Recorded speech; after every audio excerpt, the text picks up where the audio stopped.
technique. I don't know. I was trying to get through the whole thing with my straight face, and well, I went live, by the way, so hopefully everybody's listening to this. I just need this to be up like 3 more inches. I need a book. That's what she said. That wasn't directed at you. We're live on Twitch? Yeah. Said that already. I don't see your Twitch channel up. Give it a minute.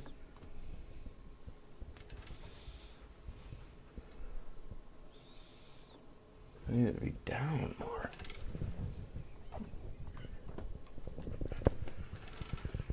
I mean, right? I love you. Oh, I'm just trying to get some shit in order. Whatever. Who cares? Somebody doesn't ever bring their shit. It's so much easier. He told you. Now we're talking. I got it fixed. Had it sideways. That's why I wasn't able to angle it the way I wanted to. And here we are, everyone. Again. He's talking out of his ass. If you put that microphone near me again. Anyway. Which one are you? Because all I'm hearing is you breathing right now. I'm not even close to the mic. I know. But these headphones are very sensitive. Okay, let's get going here. I'm ready. I might just splice in the other stuff later, but let's see if anybody shows bro. up real quick. There we go. I might just splice in the other stuff later. Hey, Blay. What's up, dude? Did you see the movie tonight or no? If not, this is going to be a bad episode to tune in on, man. And let me know if you can hear us, obviously, as well. What's up, Blaine? Hi, Blaine. Spoiler cast. Spoiler Black Panther reaction. So, spoilers. Do we have any other viewers? Oh, yeah, it's a spoiler episode, Blaine, so you might not want to be tuning into this one. Yeah, we're going to talk about the movie. We're going to spoil the shit out of it. It's one of those ones that nobody shows up to listen to, and they listen to after they see the movie, but feel free to stick around, man. We won't, we're going to spoil it, I know, I hate to tell you. Sorry, bro.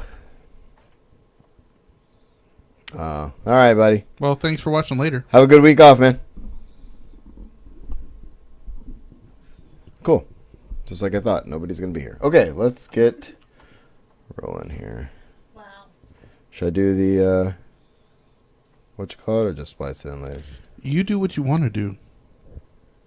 Work's no fun, man. I had to work all day. Well, you saw me there already. What's my age again? It's playing in my head right now. Watching Will act immature. What's my age again? It's playing in my head. Wait, you were being immature? I'm never immature. That's so weird. I am the most mature movie. That's so weird, dude. You are the oldest one in here. Yeah, the movie was great, boy. It was really, really good. We're going to talk about the goodness of it right now. You being inappropriate? You got mad at me for calling him old. Well, it's obvious. Duh. See all the gray. Yeah. All right. All All right, buddy. Let's just do this. Should we do the intro or not? I said it's up to you. Do you want to do all the regular stuff or no? No, we're just going to do the movie. Okay. Well, then I can spice in the thing. I'll just say the usual thing. It's nice to have it up, but it's fine. I'm forgetting something. Your script? Do I need my script? Unless you've got it memorized. Let's find out. Hello and welcome to episode 126 of the Usual Podcast. Podcast we discuss Star Wars The Old Republic, the Star Wars franchise, and geek and pop culture. I'm your host, Marshall, and with me tonight, after watching Black Panther, is my co-host, Will. What's up, buddy? Hey, everybody. How's it going? I'm here miming Marshall. Were you miming me? I was. So those of you who are patrons for $5 and above will be able to see the video of this tomorrow. Can you introduce our guest? Together with us tonight is Michaela, who Hi, is everybody. a big fan of the show, and Oh, If you're gonna say words, my God. yeah, so she's a big fan of the show and big fan of pop culture. She's a musical theater geek, and so she'll bring a new take to it. yeah, it's also nice to have a female voice on the show for once. First time ever. No, Second time. third, you're it forgetting your our two choice? pucks with Elise. Oh and yeah, Beth. yeah, yeah. I'm talking about in the studio, bro. Oh, in the studio, yes. Yeah. I mean, we've had females on the show before. Let's not get silly. It's not that male centric. Anyway, so we are sitting here enjoying our usual frosty beverages. I hate to say wow. we would not pass the Bechtel test. I don't know what that is, but can you tell me what are you Wait, wait. drinking? I'm drinking a scrimshaw tonight. Cool. I am drinking my classic Hot Bullet Double IPA, and we just got out of Black Panther, and this is all we're going to talk about for the next 15, 20 minutes. Yeah, Wakanda forever, yo. Wakanda, yo. So let's get right into it. So we are not doing our usual format. This is 2 weeks in a row, then, and then we have some time off. So we should probably. You know people what we're this doing. means, though. It means if you want to catch all the stuff that we normally would talk about, but we don't have time because we're changing our format. You just need to donate at least $1 to the Patreon page, and you'll get the newsletter and find out what we missed. You know that's your second mention of Patreon in as many minutes. Third.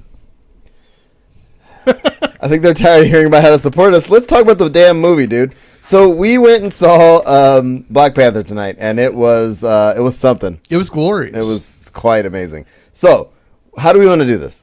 I am going to give you free reign because you have the most connection to it. Well, we haven't talked about how we're going to do the show tonight at all, and I think earlier in the night I told my wife, because we went out to dinner earlier, and I was telling her basically this is the most excited I've been for a Marvel movie, I think, period. Obviously, seeing that many black people on screen and have it comic book related was pretty awesome for me. And so, yeah, for me, it was phenomenal. I was very excited, and I don't know, man. I think I want to break it up. The thing that stood out most to me is the story was great, and I kind of knew the story already going into it, but really the connection was the music and the roots to like black struggle, I guess. Yeah, is what well, I want to say. they had, I mean, couple things. Yeah. It really kind of turned all basic African American and film tropes on its head. Yeah. And you would expect nothing less from Ryan Coogler, but I mean, just from the word go, it really referenced the struggle. Yeah. What I liked is that it kind of started in the hood. You know what I mean? Oh, it did. And I mean, straight up Oakland. right. And I have to say one of my favorite lines was towards the end, from the villain of the piece, saying something along the lines of, I was trying to memorize it, something along the lines of a kid from Oakland believing in fairy tales. Exactly. That was a great line. And I think that was one of the most telling lines from the film. That combined with the music, it really stands out as far one of my favorite Marvel movies, if not my favorite. So I think that line had even more import when, no more than 20 minutes earlier, we saw a scene with him and his father, and he didn't cry when he died because that's what the life he knew, is that people died. Exactly. And so for him to still believe in fairy tales at that point really kind of... Well, believing in a place that is the exact opposite of what the world thought it was what it was. Everybody's like, oh, it's this third world country. It's this third world country. And Right. You break through the canopy of the trees, the fake trees, or however they did that illusion, and you have this highly technological metropolis, right? Which is really, really cool. Anyway, Definitely. we jumped ahead. Go ahead. And then at the beginning of the whole movie, when Tell Me the Story, isn't that the villain asking his dad to tell him the story? Yeah. Wait, what was it? What, I missed it. When he asked to... It was Oh, at no, the no, very no. beginning. It's like, Yeah, tell me no, the that was story. the main character. That was T'Challa asking for that story. Okay. Yeah, that was. But But it basically just shows that both the hero and the villain believed in fairy tales. But okay, so let's back up because we're gonna get tangenty, I think.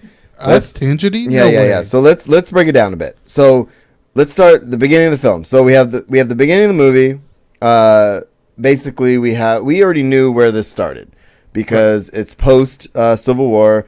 You have the death of the king, and then you get to see how Wakanda deals with the passing of the I won't say Black Manta for some reason. Black Panther mantle, right? Yeah, but what I like is it actually kind of reminded me a little bit of Born Ultimatum, in that the timeline actually overlapped the films before, because it actually the film starts out closer to Winter Soldier time. It was in that time frame, and actually that syncs up with the end too. So anyway. Exactly. So it because it's right after his dad gets killed, and that's definitely in the beginning of Winter Soldier, right? And then we really don't get to the time frame that's post Civil War, and actually we don't even know for a fact that it's post Civil War until Martin Freeman shows up in Korea, right? And he says that he knows that it's a man in a bulletproof suit with claws, right. So, and actually, they only know that from Winter Soldier when they capture him. Remember when the scene of Winter Soldier when it's timelines mixed up now. Remember the scene when they're going through the underpass and it's Winter Soldier getting chased by Captain America, getting chased by Black Panther? Yeah, I remember that. Yeah, that is where Martin Freeman captures him. And so that's how he knows about him. That's right. So a lot of this could actually take place during the Winter Soldier storyline. We might not even sync up with Civil War, but until the end. Right, but at Civil War, the dad dies. They deal with that. So of course this is post that, because the king dies. Remember the explosion? Was that in Civil War? I thought that was in Winter Soldier. No, that was in Civil War. That's why the whole thing started. Yeah, my timeline is way off. My bad. Well, that's why they're. I was actually telling Kate, my wife, this in the theater, because that was why the whole "we need to be check" thing started. Okay, that's right. My bad. Cut all that out because I'm gonna have to do some cutting here. Yeah, because I totally got my timeline screwed up. So that said, here we are. So what do we like? Start with you.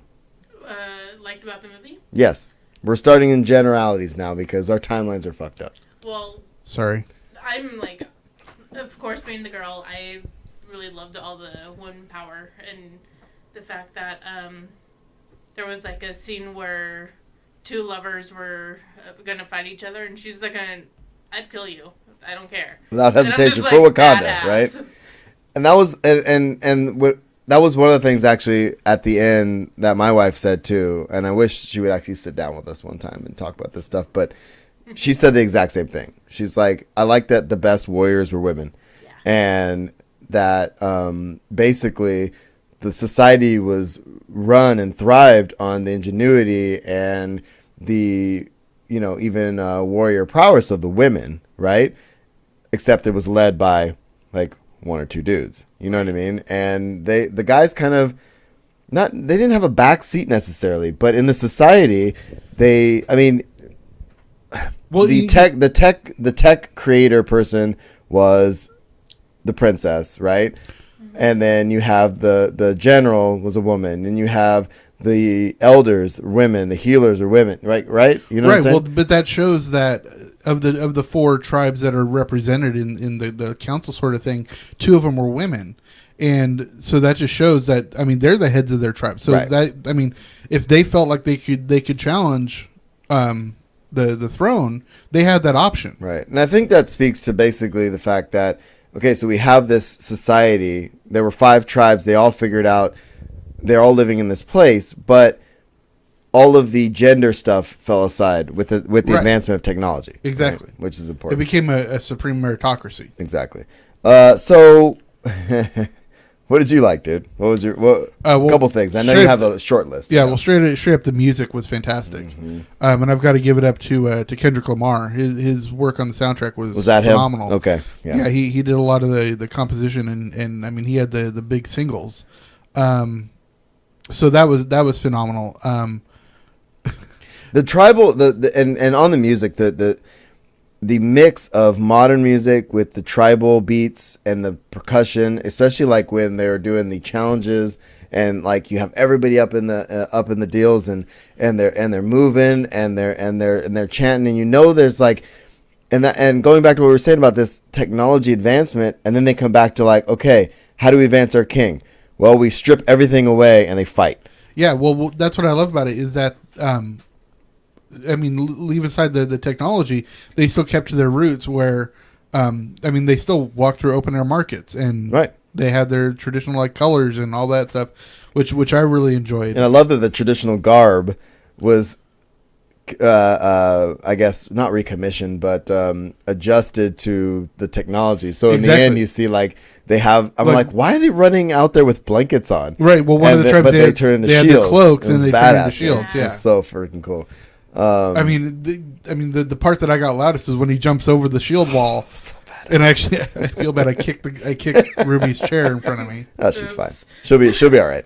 But that scene was. I mean, I was right there with you, man. So it was really good. I thought Shuri was phenomenal. Yes, absolutely. This is T'Challa's sister. I thought she was great. She was actually turned out to be the biggest comedy relief, I think, in the absolutely. And if you remember, we movie. talked about a couple episodes ago that she's arguing she would love her own movie. Yeah. And I think I don't know if she could pull off her own movie, but I think she could definitely pull off. She could pull off a protagonist in I think an Avengers, not an Avengers style movie, but in the Marvel universe, like her working with some other powered folks. Oh, absolutely! I mean? I could actually see her getting pulled into Agents of S.H.I.E.L.D. Yeah, as the star of an episode or something like that. Absolutely. Or the Netflix original type thing. Yeah. Yeah. We just started watching Runaways last night. That's pretty good. Is it? By the way. Yeah. I need to check that out. We watched the first 3 episodes, I think. It was good. But yeah, I really enjoyed it overall. So, music. Actually, sorry. What I really liked is going through all the trailers and stuff. Yeah. I thought Michael B. Jordan was going to play somebody who was from Wakanda, Right. and then try to usurp from the inside. Where no, he was an outsider. Yeah. And I really think that they nailed the antagonist in this. And my favorite, I think that was kind of one of my favorite parts of this. I get attached to the villain kind of thing, right? And my thing is, obviously you have Serkis, Andy Serkis. Yeah, and that's a great point. Is that he, especially after what you saw from Civil War, is that you thought he was going to be the big bad, Right?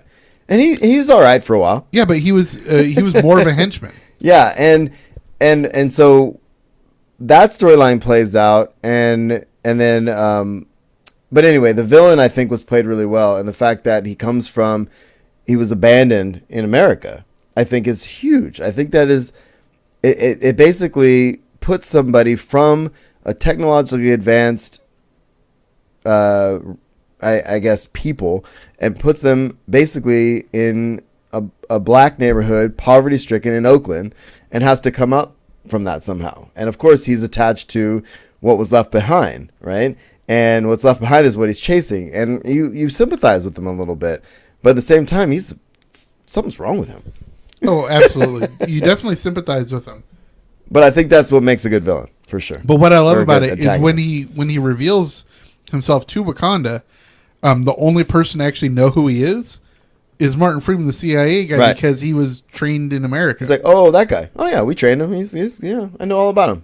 It almost reminds me of what it's going to be like when we finally see a Black Widow origin. Yeah, and you see her return to Russia or something like that. So what else do we want to cover? What else do we like? What else do we want to deal with? Post-credit scenes. Let's wait on that. Okay. What else do you want to bring up?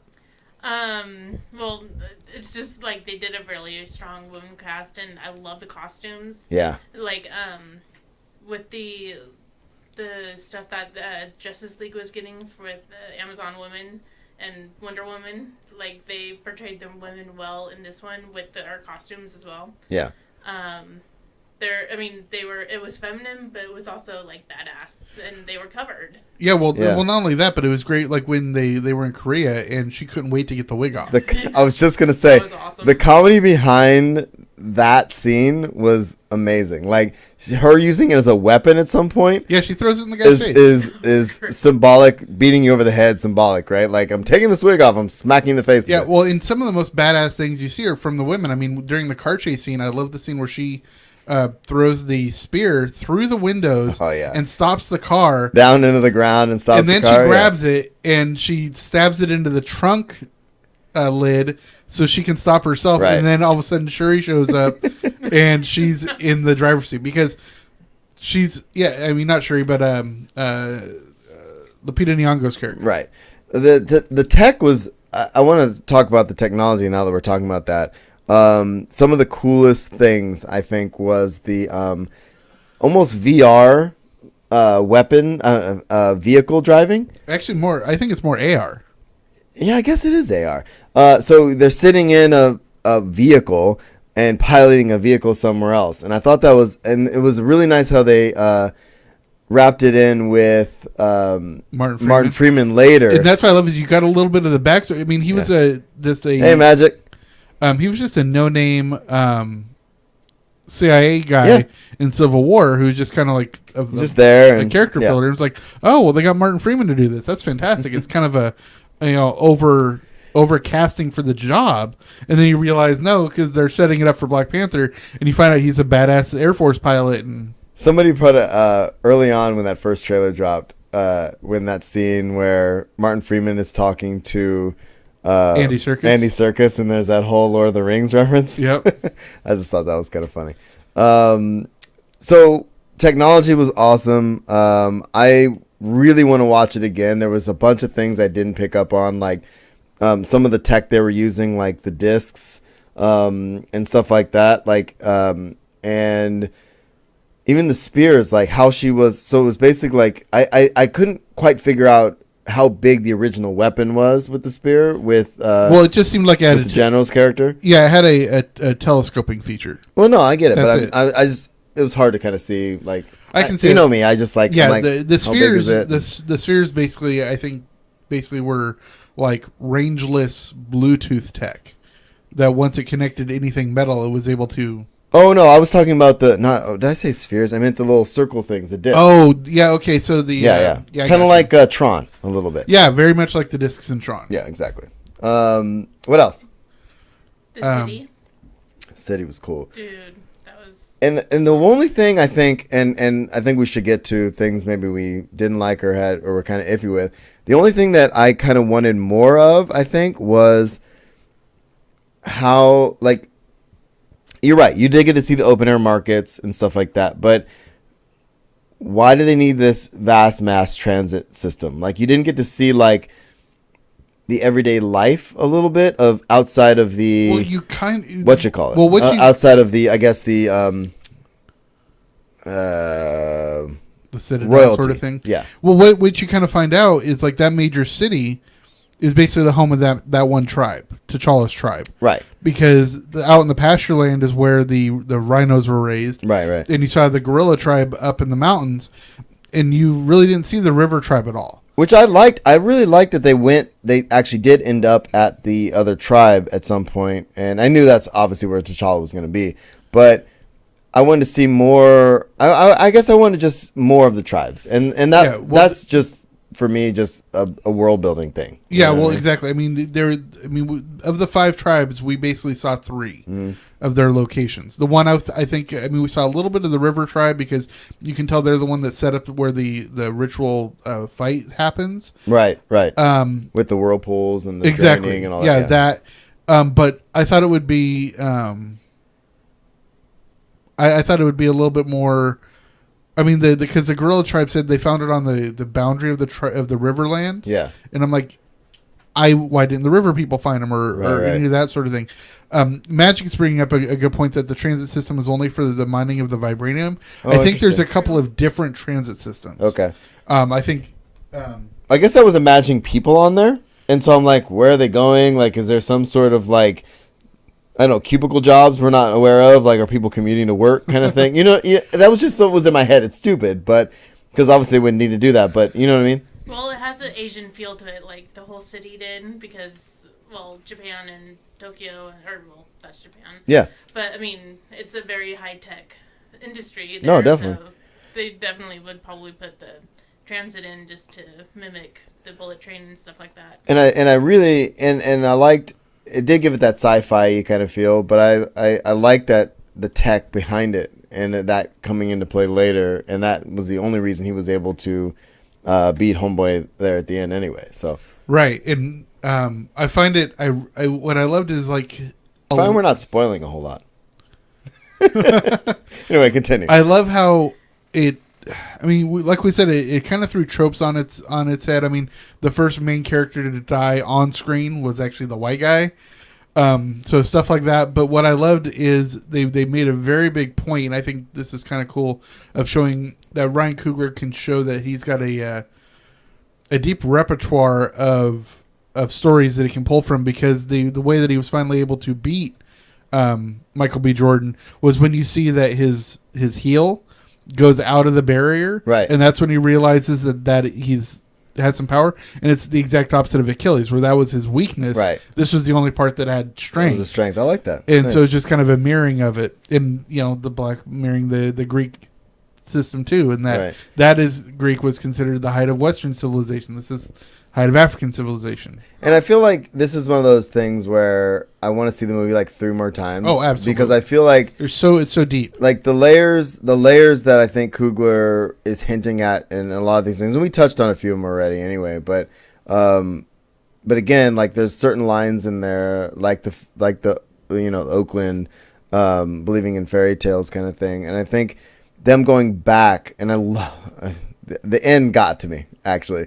So they go back to Oakland, and he says, "Well, actually, I bought, that building and that building and that building, and actually, this is where we're gonna be now, and this is where my father killed, my uncle, but we're gonna use this as a place to bring the neighborhood up." Exactly. You know what I mean? And that really spoke to me. I think that was two things. Important. One, I loved that they stressed the importance of the question, "Who are you?" That the fact that Michael B. Jordan's character knew not to reveal himself until that question was asked, right? And everybody in the room knew the power of that question, and then the movie ends on that question being asked of T'Challa. Exactly. So I thought that was really cool. The other thing just flew out of my mind. T'Challa. Yeah, keep talking while I remember. Sounds good. Well, the end, so did the cousin spawn at all, or did he have a kid or anything? Because for some reason that the kid that was asking, "Who are you?" to, like, kind of. Well, and I think that's really interesting because, yeah, we don't know enough about what he did from when he, discovered his dad to when he started his journey, right? Mm-hmm. And so I think that's where they're probably going to go with the second one, is my guess. You don't think so? No, 2 things to argue against it. I think it's too easy a trope for Marvel to fall into. True. And the second thing is it would totally go against the whole point that he was so single-minded his whole life on this. And that's shown in the scarification of his body, that he had absolutely no other goals than to kill the king. He did have that girl. Yeah, and then... Well, yeah, but I think... I don't think that was... Because I don't think it was as important because he killed her to sacrifice... No, he killed her, no problem. And I think that speaks to just his determination for his end goal. But I don't think he would have fathered a kid until... We shall see, sir. Exactly. Or that he knows of. The other thing and maybe there's that too. Yeah. The other thing I remembered, what I liked was... What I wish had happened is when I saw the original trailer and I saw that Michael B. Jordan was going to be having his own Black Panther costume or Black Panther outfit. Yeah. I didn't think it was actually going to go that he was going to be named King and that's how he was going to get it. But what I thought was going to happen is when I saw him take the mask, he was going to realize that was going to be a Panther costume that had been put into the mask, and that's why he took it. That when he put on the mask, it would turn into a Panther costume. I'm not following what you're saying. Oh, okay. The mask he stole from the museum when the other guy took the that mask. Yeah. I thought that would turn into the Panther costume. That would have been actually really interesting. And that's how he would get into Wakanda. Yeah. I actually thought that was kind of funny. The fact that it didn't turn out to be anything except something he was just kind of attached to. Well, it just shows the attachment that he had to the historical impact of African struggle, right? Which goes to the very end of the movie when he says, "We can save you," and he goes, "No, just put me in the ocean." Yeah, with the ones that realized that it was better to die than to be in bondage. Yeah, for sure. That was a strong line. Yeah. So anyway, dude, let's talk about in anything that else that we felt was maybe, I don't know if any of us are really feeling anything was lacking necessarily as far as the Marvel films, where this stacks up, where we're at with it. What do you think? Well, as Michaela pointed out when we were actually still in the theater, she said it was your typical Marvel fare. Sure. With Ryan Coogler's flair put onto it. Well said. So that I think is probably the weakest part of it, is that it did have its typical, you have your villain, and then he dies, and you have your the father. real villain. You have your father Yeah. angst, Mm-hmm. which you get with Odin. You get with Howard Stark. You get with basically everybody. But and to be fair, that is a very much a comic book. Oh, very deal. much, very much. And so all of these are drawing from the comics, and so if you're drawing from the comics, of course you have that. It's hard to get away from that element, but yeah, it's something that I think as these things go forward, as we're getting more Marvel movies, they might have. I mean, now that we're deep into this, we're 10 years into Marvel movies. Yeah, now, this right? is its 10th year. This is 10th year. So I mean, we're going to be able to. Now that we've told those stories, we can get past that, I think. Exactly. Right? Yeah, this is exactly its 10th year because Iron Man came out in 2007. Right. And they just released their 10-year posters. Yeah. And I just posted them to Pinterest earlier today, so you can go check those out. But yeah, I totally forgot where I was going with that. Sounds good. What's Magic saying? Yeah. Yeah. Yeah. No, go ahead. No. I was just saying. I was just responding. Magic was saying what we were saying earlier about him being able to have a kid. Yeah. So. Well, also she points out that he's definitely a creation of circumstance. Yeah. But what I was going to say is, I was watching the end credits while we were waiting for the post-credit scenes, which we'll talk about in a second. And one of the special thanks was to Ta-Nehisi Coates, who wrote the most recent, most relevant Black Panther run from a couple of years ago, and you could definitely see that is where Ryan Coogler got the very much of the African struggle in there, because Ta-Nehisi Coates is one of the most important African voices in the world right now. For sure. All right. Anything you felt was lacking a bit? No, because I don't know the story of Black Panther that well. Neither do I, to be honest with you. Nothing was lacking. I just kind of had a Star Wars feel to it a little bit, in the train scene when they're fighting. Like, there was like a part in the music where I'm like, is that Han Solo or Luke Skywalker's like little beat there? I mean, it really did sound like it. I went there. I'm like, in Star Wars? Yeah, and I think that's kind of the Disney Marvel thing a little bit, right? Yeah, I mean, sure, a little bit. And actually, that is one thing actually I didn't care for was in that fight scene and in the car chase scene, too many jump cuts. Yeah. So, especially normally I try to sit as center to the screen as I can. We were off on the right in the theater, and so that's going to throw my perspective off a little bit. But yeah, I mean, and that's just the Michael Bay effect that you get. And this is the blockbuster movie effect, really, was what it is. I mean, it was some of those scenes, and you're right, were cut kind of like a trailer. And we saw the trailer so many times already. And you have your jump to this, and then, that kind of thing. But I don't know. I didn't have as much of an issue with that as I did with... I don't know, man. I didn't have any major issues, like, I guess, visually. Again, the music really kept me there for the most part. I do have one thing I didn't like about the music. Okay. And it's just because it's like when you get a song... I remember what I was going to say now. When you get a song played and it doesn't play the whole chorus or whatever, and so therefore it's stuck in your head? I'm looking at Michaela because it happens to her all the time. Yep. What killed me is the song from the trailer of This Revolution Will Not Be Televised. Is you hear the beat from it like 14 times throughout the movie, and it never goes more than like 4 bars. I know. And I'm like, give me a little bit more, because that was a big selling point in the trailer. I think, and this will wrap up kind of for me a little bit. I personally was really happy with... So we're talking about music, we're talking about Black struggle, we're talking about all these things. And we're talking about a movie made by a black director with an all black cast. Granted, it's the future, it's Marvel. I like the fact, and again, even PG-13, I like the fact that we did not hear the N-word one time. Not even in the not even in the music.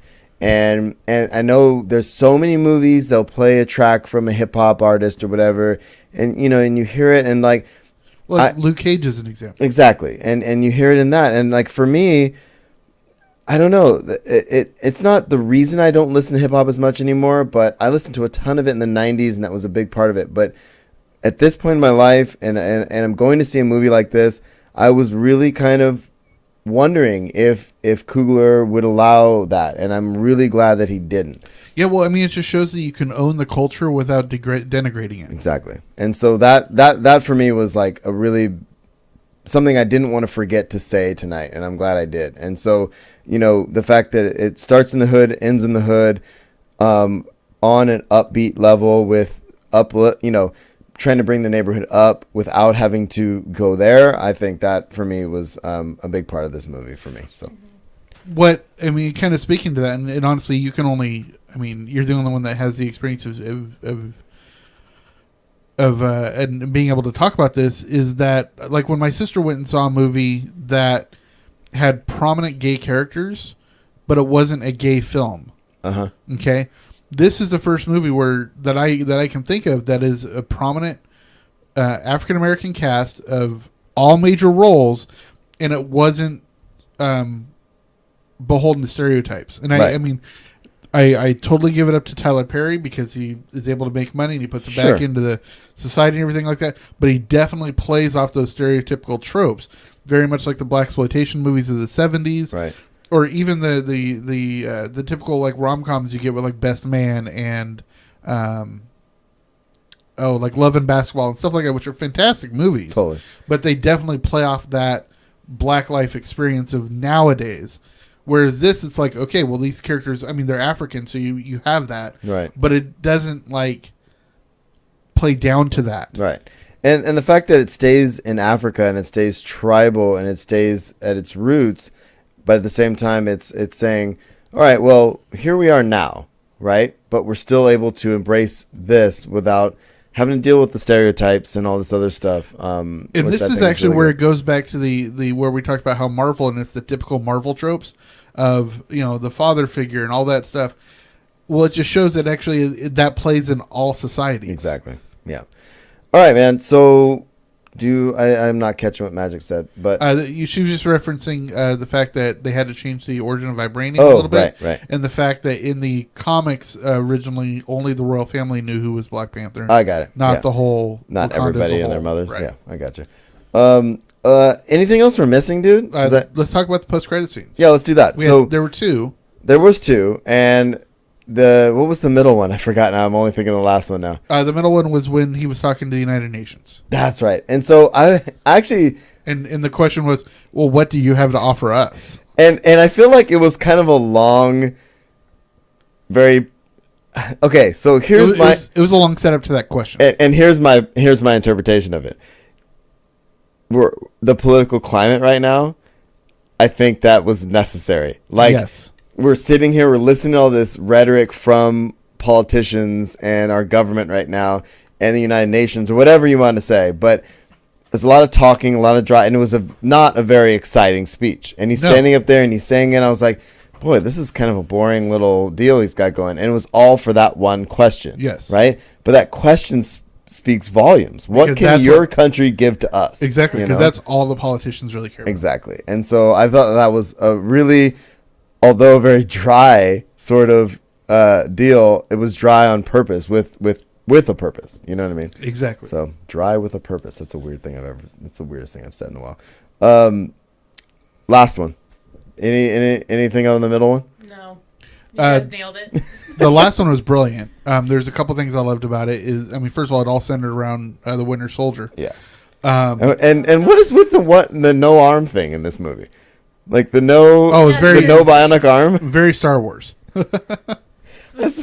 And even with Homeboy earlier in the movie, he's sitting there and he does that whole, and you don't see it in the trailer, Right. But Andy Serkis's character, you don't see the claw, arm. yeah. Anyway, so sorry. Well, they had to, because you didn't want to know that it was taken from him. Yeah, so that's the thing. Plus the whole shoulder roll that Serkis does when he's getting chased is awesome. Oh god, that guy's so good, dude. But honestly, because the whole point of having the Winter Soldier in there is to show that they're taking the programming out of him, right? And part of it might have been in the tech in his arm. Oh, interesting. So they took the arm off. Exactly, and so that would be the first thing the Shuri would do to try to solve the problem. For sure, remove the tech to see if the tech is the problem. About that. Okay. But what the thing that caught me most is, do you notice what the kids called him? White Wolf. They call him White Wolf, right? And I'm just kind of curious about that. Yeah, I noticed that too, and then I was like, but it's Winter Soldier, and I was trying to remind Kate, oh yeah, it's Winter Soldier from Captain America, and it's like, why do they call him White Wolf? And so that, it could be something he said in his sleep. Could it be something? I think it's gonna. It has something to do with Infinity War. Well, I think it just has to do with his backstory, and Yeah. it might come out in Infinity War.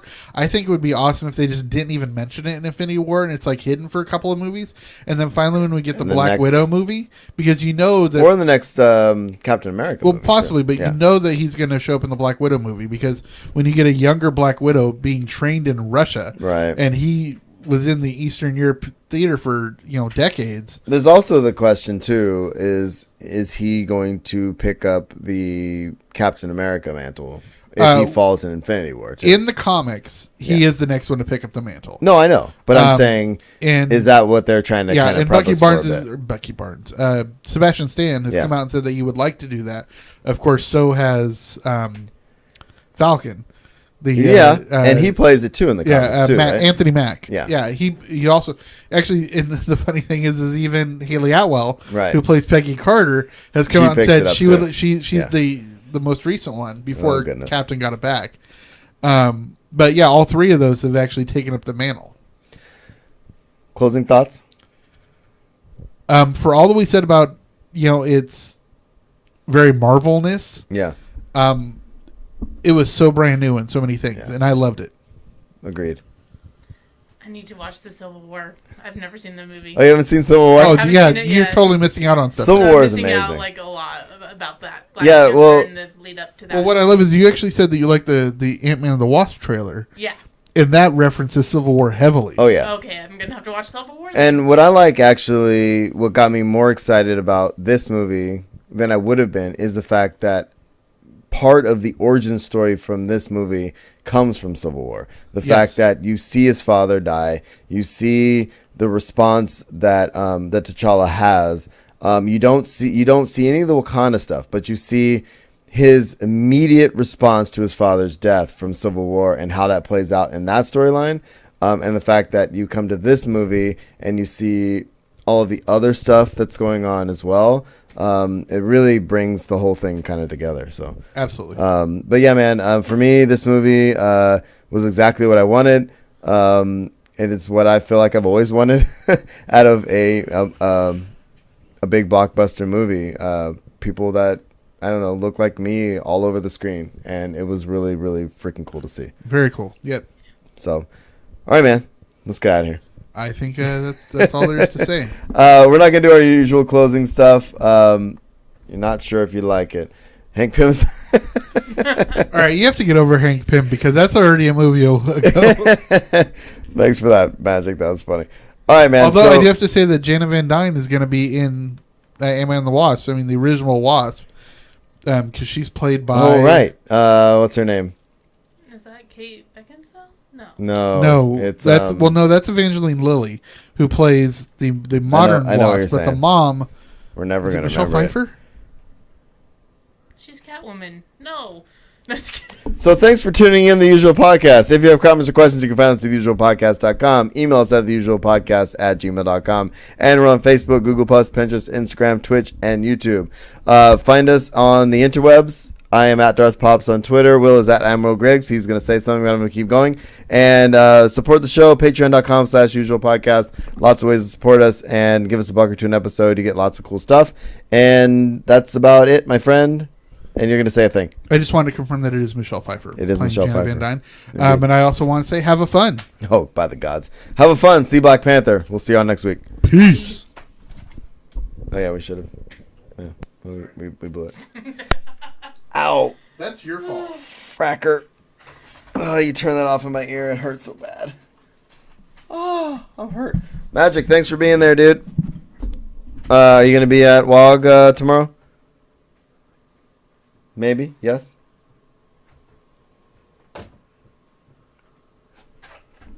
If not, I won't blame you. Hank Pym is not happy. It is the weeping angel. All right, we're out of here. I think Magic's gone. Bye, Magic. No, she says, yes, I will. Oh, cool. I'll see you tomorrow night. Later.